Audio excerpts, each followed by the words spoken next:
जय शनिदेव। प्रिय दर्शकों, मैं राजेश जोशी आपका ज्योतिष जागृति केवल सत्य कार्यक्रम में आज फिर से स्वागत करता हूं। प्रिय दर्शकों, जैसा कि आप जानते हैं, हमारी कुछ दिनों से चर्चा चल रही है त्रिक भावों को लेकर। मैंने आपको विस्तृत रूप से जानकारी देते हुए कल धनु लगन की कुंडली में बताया था कि त्रिक भाव खराब हो सकते हैं, अशुभ हो सकते हैं। उनमें गए हुए ग्रह अपनी दशा अंतरदशा में आपको अशुभता के फल दे सकते हैं, लेकिन त्रिक भावों के स्वामी सदैव अशुभ नहीं होते। अगर वो साथ साथ में कहीं न कहीं त्रिकोणाधिपति बन जाएं, तो वो अपनी दशा अंतरदशा में अगर अच्छी जगह प्लेस्ड होंगे तो उन्हें त्रिक भाव के स्वामी होने का दोष नहीं लगता है।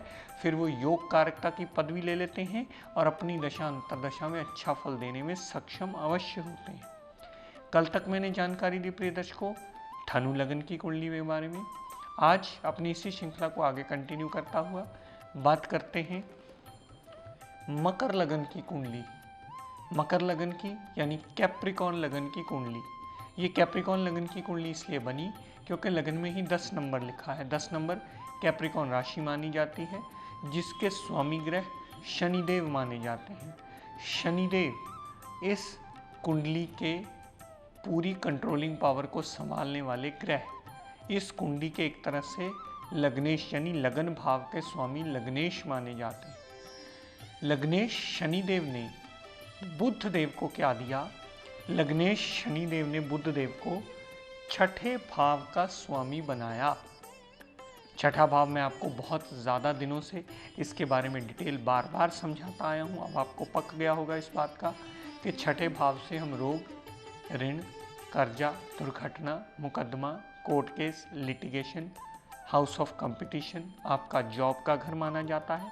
वो सारा डिपार्टमेंट बुध देवता को दिया और साथ में बुध देवता को नवम भाव का स्वामी बनाया।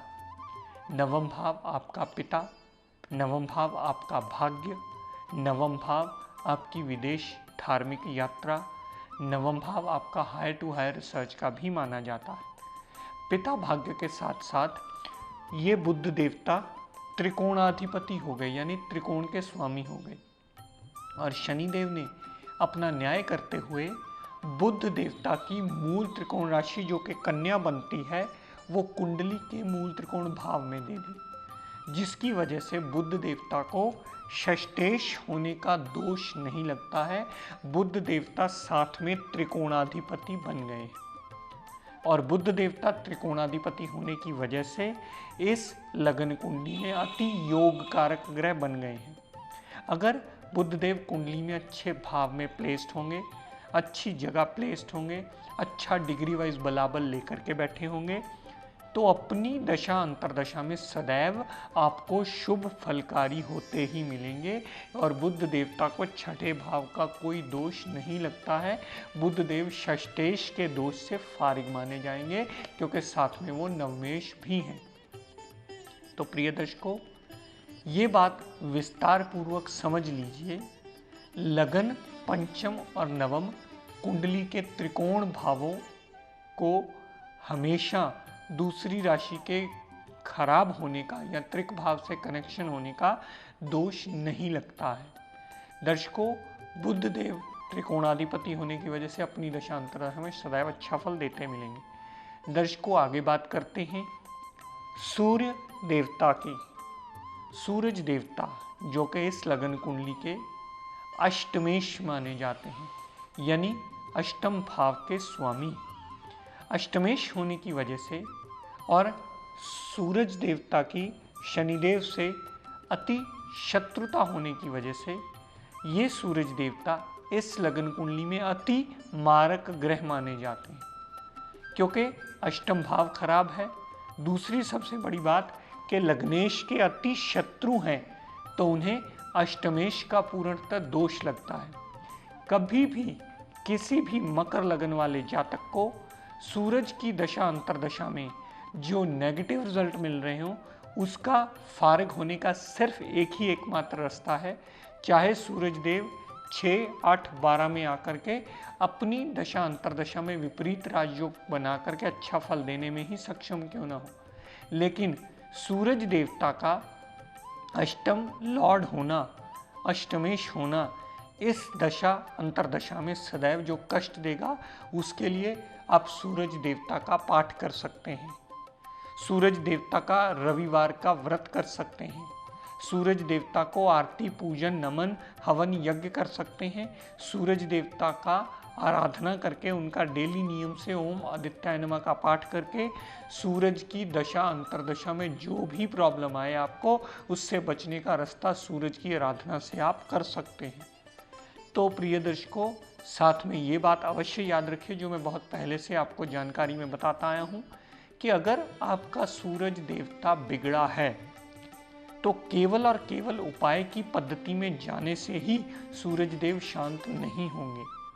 जब तक आप सूरज के साथ जुड़े हुए रिश्तों को नहीं सुधारते, सूरज के साथ जुड़े हुए रिश्तों में पिता या पिता तुल्य व्यक्ति आते हैं, अगर आप उनसे मधुर रिलेशन नहीं बनाते, आप उनकी केयर नहीं करते, उनकी रिस्पेक्ट रिगार्ड नहीं करते, उनके दुख सुख में सांझी नहीं होते हैं, तो जितने मर्जी आपके किए हुए सूरज देवता के उपाय होंगे वो कभी आपको पूर्णतः सूरज के दोष से फारिग करेंगे ही नहीं।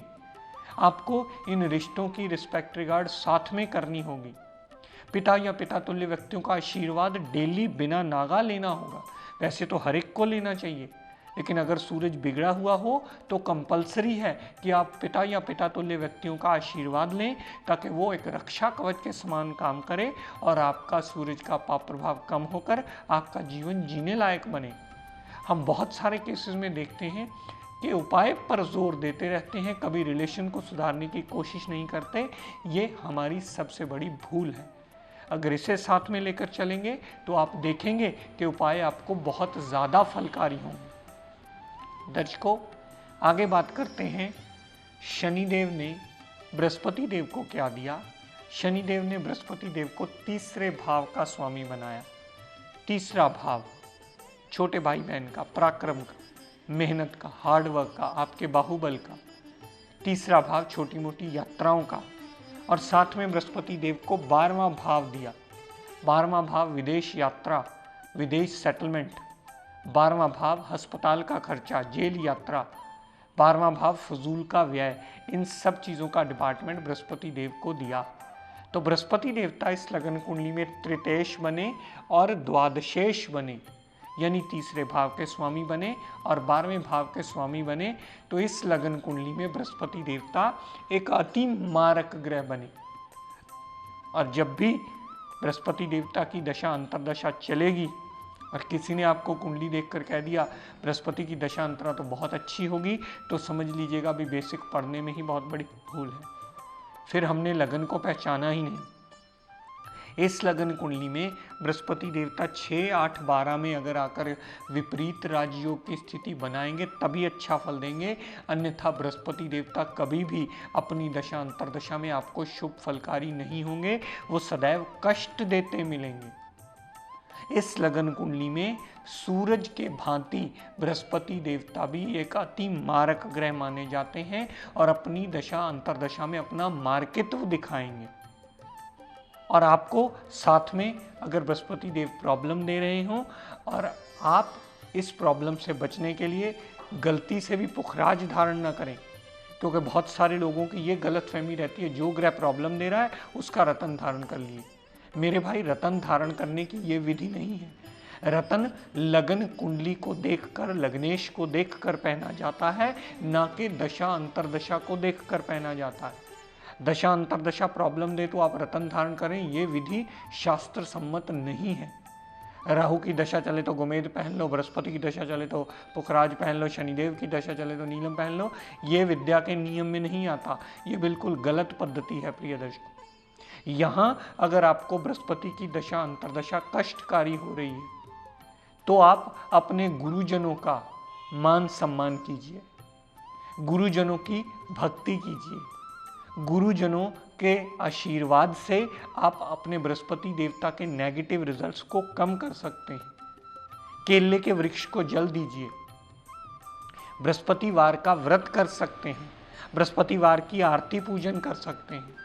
बृहस्पति का यहाँ दान पुण्य भी किया जा सकता है ताकि आपके फजूल खर्चों के जो भाव में बढ़ोतरी हुई है, जो कष्ट दे रही है, उसमें कमी आए। आपकी फजूल की मेहनत और भागदौड़ जो बृहस्पति की दशा की वजह से बढ़ी है, उसमें भी कमी आने का योग बने। बृहस्पतिवार का व्रत, पाठ, पूजन, आरती, सिमरन, हवन, यज्ञ किया हुआ ही आपको बृहस्पति के पाप प्रभाव को कम करके आपका जीवन जीने लायक बनाएगा। तो प्रिय दर्शकों, मकर लगन की कुंडली में याद रखिएगा, त्रिक स्थानों में से बुध देवता को त्रिक स्थान का स्वामी होने का दोष नहीं लगता, क्योंकि वो साथ में नवमेश भी है। सूरज देवता अष्टम भाव के स्वामी है, अष्टमेश है। इसकी दशा अंतर्दशा पूर्ण कष्टकारी होगी। और साथ में बृहस्पति देवता जो इस कुंडली के द्वादशेश हैं, उन्हें भी पूर्णतः इस बात का दोष लगता है और वह सदैव अपनी दशा अंतर्दशा में आपको कष्टकारी होते ही मिलेंगे। प्रिय दर्शकों, अगर आपको पहली दूसरी बार ये बात ना समझ में आए तो अपने आसपास किसी विद्वान की मदद लीजिए और ये जानिए कि आपकी कुंडली में कौन सा ग्रह चल रहा है, किस ग्रह की महादशा अंतर्दशा चल रही है, वो कुंडली में किस भाव में स्थित है और उसका लाइन ऑफ ट्रीटमेंट आपको क्या अडॉप्ट करना है। क्या उसका रतन धारण करना बनता है, क्या उसका पाठ पूजन करना बनता है, क्या उससे जुड़े हुए रिश्तों को सुधारना बनता है, या उसका कलर ज़्यादा अब्जॉर्ब करना बनता है, या उसका कलर डोनेट करना बनता है। और अगर आप किसी विद्वान की मदद लेते हैं तो आपको सही दिशा मिल पाएगी और ये विद्या आपका जीवन जीने लायक बनाने में मददगार सिद्ध होगी। और प्रिय दर्शकों, आप सभी जानते हैं, हमारी कोशिश रहती है कि हमारा डेली का एपिसोड YouTube पर अपलोड कर दिया जाए ताकि आप उसे देखकर लाभान्वित हो सकें और अपने ज्ञान का चक्षु खोल सकें। प्रिय दर्शकों, आज का टिप ऑफ द डे देता हूँ, नोट कर लीजिए। हमारे घरों में अक्सर शो पीसेस रखने का बहुत रिवाज आजकल चल पड़ा है। तो आप सभी जनों से निवेदन करूंगा, जिनके घर में बरकत कम रहती हो, जिनके घर में बात बात पे लड़ाई झगड़ा होता हो, बच्चों में कंसंट्रेशन ना बन पाती हो, ऐसे घरों में सदैव जो भी आप पिक्चर फ्रेम रखें, मूर्ति रखें या कोई भी ऐसी चीज़ रखें जिसमें शो पीस के टाइप का हो, वो सदैव आप अच्छा और शुभ रखें। जानवरों का ना रखें, लड़ाई झगड़े वाला ना रखें। फ़ोटो फ्रेम भी अगर करवाएं तो जंगली जानवरों को रिप्रेजेंट वो ना करता हो, शुभता प्रेम का सूचक हो, ऐसी चीज़ें रखें ताकि आपको वो पॉजिटिव एनर्जी 24 घंटे देता रहे और आपके घर की आभा को पॉजिटिव करने में ये बहुत बड़ा मेजर रोल प्ले करती है, क्योंकि ये 2400 घंटे बॉडी में हमारे पूरे घर की आभा में एनर्जी देते हैं। अगर वो आपका लिया हुआ शो पीस या कुछ भी चीज़ पॉजिटिव एनर्जी देगी तो आपके घर की आभा को पॉजिटिव करने में ये बहुत बड़ा मेजर रोल प्ले करता है। तो प्रिय दर्शकों, आज अपनी वाणी को यहीं विराम देता हुआ हम सब के लिए हमारे न्यायाधीश शनिदेव से ये मंगल कामना करता हुआ प्रार्थना करता हूँ कि हे शनिदेव, हम सब पर अपनी कृपा दृष्टि दया दृष्टि सदैव बनाए रखें। जय शनिदेव। नमस्कार, मैं रविंद्र जैन जोशी एस्ट्रो ज्ञान गंगा ग्रुप से पिछले 3 वर्षों से जुड़ा हूँ और हमारे गुरुजी का एक ही एम है, इस ज्ञान को अधिक से अधिक फैलाया जाए और हर घर में एक ज्योतिष बने। और मेरा आपसे यही अनुरोध है कि इस ग्रुप के माध्यम से आप भी अधिक से अधिक लाभ प्राप्त करें। अगर आप भी ज्योतिष का ज्ञान प्राप्त करना चाहते हैं तो इस प्रोग्राम को निरंतर देखें। नमस्कार, जय शनिदेव। मैं जोशी एस्ट्रो ज्ञान गंगा ग्रुप का मेंबर हूं और मुझे यहां के बहुत कुछ सीखने को मिला। ज्योतिष कभी गलत नहीं होती, ज्योतिषी गलत होते हैं और आपको यहां आके सही ज्योतिष का पता लगेगा और सही ज्योतिषी के पास जाइए और अपने सही उपाय करवाइए ताकि आप अपने जीवन को सुखमय बनाएं। जय शनिदेव।